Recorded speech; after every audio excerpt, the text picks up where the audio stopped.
All right, so this is question 9 from the first review packet, and this will finish the first review packet. So we're told that f of x is given by 10x cubed minus 6x to the fifth plus 5, and we're asked to find intervals of concavity as well as inflection points. So both of these things are going to involve needing the second derivative. So remember that when we start off with f of x, which is 10x to the third minus 6x to the fifth plus 5, this we should think of as a position function. So if we want to think of this in terms of physics, this represents the position of something moving on some sort of curve, right? And this will tell us the position of any point we want to on that curve f of x. If I take the derivative of this function, I'm going to call it f prime of x, and that's obviously going to be 30x squared minus 30x to the fourth, and the plus 5 is no longer there. This I could think of, if I want to think of it from a physics perspective, I could think of it as velocity. But another way to think of this is that it is the slope of the original position function. And if I now use this function, I can find the slope, the instantaneous rate of change of this function at any given point. Now if I take then that derivative, and I have a function now that I would call f double prime of x, all right, that's going to be 60x minus 120 x to the third. This, in terms of physics, I would call an acceleration function.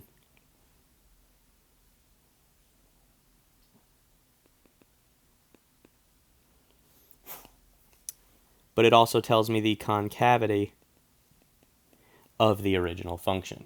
So the velocity function shows me the slope of the original function, and the acceleration function shows me the concavity of the original function. And this is the information that we need here.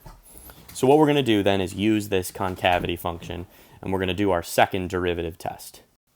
Since we want to know the intervals of concavity, we want to know whether the function is concave up or concave down at certain points along this function. So I want to know where is it the concavity shifts. In other words, when does the concavity go from being concave up or concave down to transitioning? Or when is this 0? When does this have no concavity? So let's find that. All right, so 60x minus 120x to the third equals 0. When is this true? All right, well, one of the first things I could do here is factor out not just an x, but I could actually factor out a 60x. That'll make life easy here. So minus 2x squared. All right, so one of my critical values here is going to be 0. But then I'm also going to have whatever critical values come from this here. So I have 1 equals 2x squared. And so I could subtract 2, or divide by 2 rather.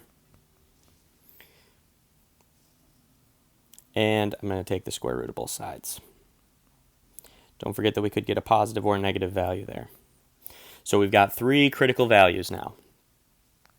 So I'm going to put those 3 critical values on this number line. 0 I'll put in the middle. And then I've got a negative square root of 1/2 and a positive square root of 1/2. So these are the points where the concavity of my function goes from being something, concave up or concave down, we don't quite know right now, to being 0. There is no concavity for a moment. And then it does something else, and then it has no concavity again, and then it does something else, has no concavity, then it does something else. So what we want to know now is it concave up or concave down in this range of values under this domain here? So I'm going to pick a value that is obviously less than the negative square root of 1/2, like negative 5, for example, and just see what happens. So let's briefly consider what would happen if we plugged in a negative 5. We would have 60 times negative 5, that's going to be a very negative number, minus 120 times negative 5 to the third. Now, negative 5 to the third is going to be a negative number. So this will all be negative times this negative, which means what we really have here is 60 times negative 5 plus 120 times 5 to the third. And this will be a much greater value than this. So we're going to end up with a positive number in this space. So we know that it's concave up from 0 to the negative square root of 1/2. So I'm just going to make a note of that here. So concave up from 0, or sorry, not 0, from negative infinity to the negative square root of 1/2. There's probably a better way we could write that, but I'm going to leave it like that for now. I'm not worried about simplifying at this point. Okay, then let's pick another value that's obviously in this range here. So maybe negative 1/2. That would be closer to 0 than the square root of, or negative square root of 1/2. Okay, so let's just see what's going to happen if we plug in a negative 1/2.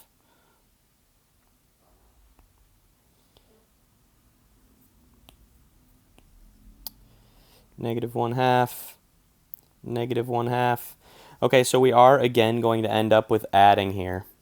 But remember, when I multiply negative 1/2 by itself 3 times, that's going to be, and I'm doing negative 1/2 here. So this is going to be negative 30. This will be a plus because this is going to end up being negative when I raise it to the third power. And negative times negative is positive. But now it's going to be 120 times 1/8, 1/8. Which is actually going to be like negative 30 plus 15. This is going to be a negative number. So we've got concave down over that interval. So from negative square root of 1/2 to 0. All right, and the next two, you could continue this process. You're going to find that it's concave up here and it's concave down here, just in the interest of making this video not take forever. So we're going to add those intervals of concavity.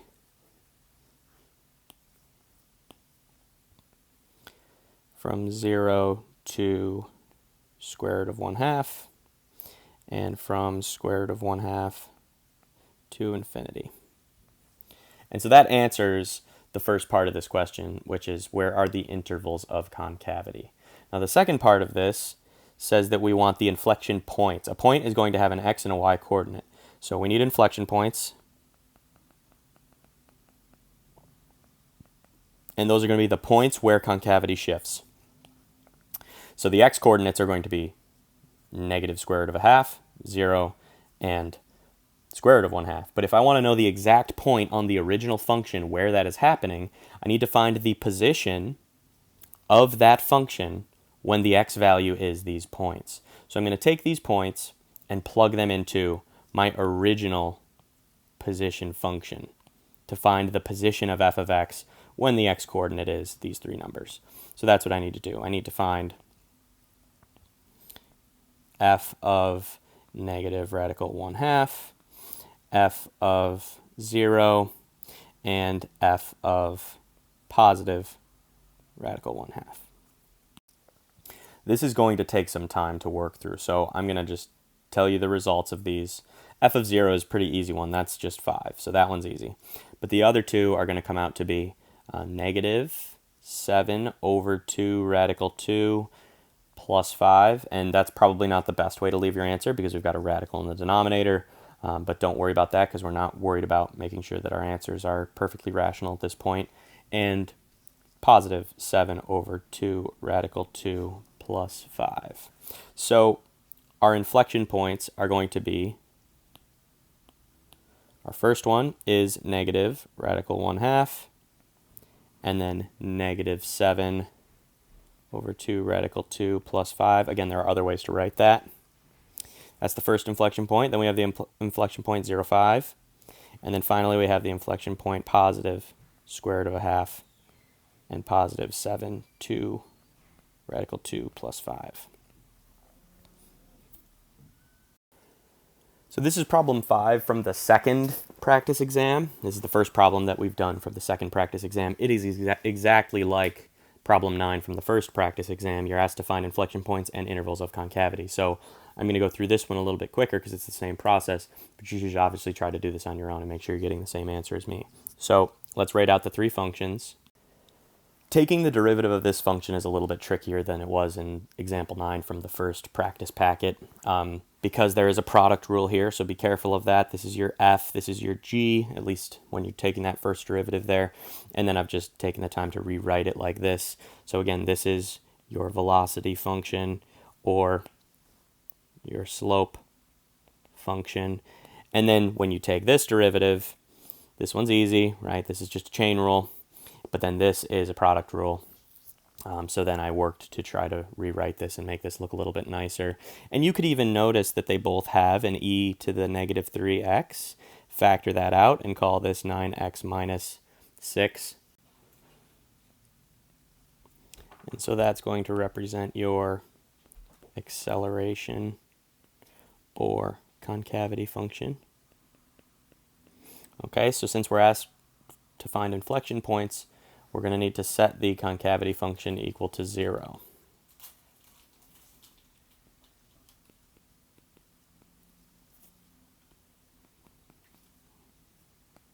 And this is why having it in that sort of factored form is going to be nice, because we can separate this into two pieces here. When is e to the negative 3x equal to 0?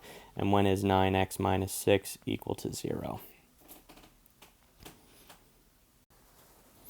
E to the negative 3x is never 0, but 9x is sometimes equal to 6, so 2/3.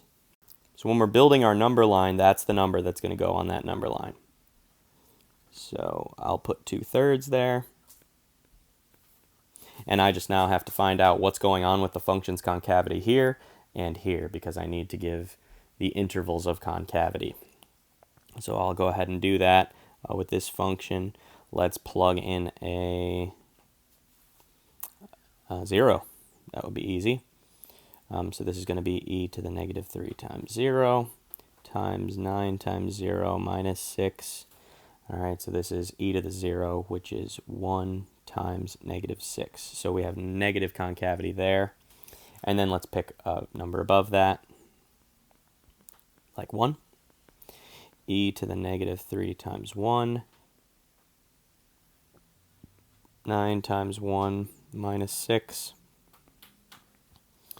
Okay, so e to the negative 3rd power is really just 1 over e to the 3rd. It's going to be a positive value. It's just going to be a small value times 3, which is also a positive value. So this is a positive times a positive. That's a positive value. So my intervals of concavity then are, we have concave up from 2/3 to infinity, and we have concave down from negative infinity to 2/3. And the last thing we need here are any inflection points, and we know that there's just going to be one, so we need to find out where is the y-coordinate when the x-coordinate is 2/3. And I want the position of that y-coordinate, so I'm going to go back to the position function we were given. So what is f of 2/3? Well, that's 2/3 times e to the negative 3 times 2/3. All right, so we've got some cancellation there. So 2/3 times e to the negative 2. There's not a whole lot that we can do to make that look nicer. I guess we could call this 2 over 3e squared. So that's my y-coordinate then. So my inflection point, the only inflection point,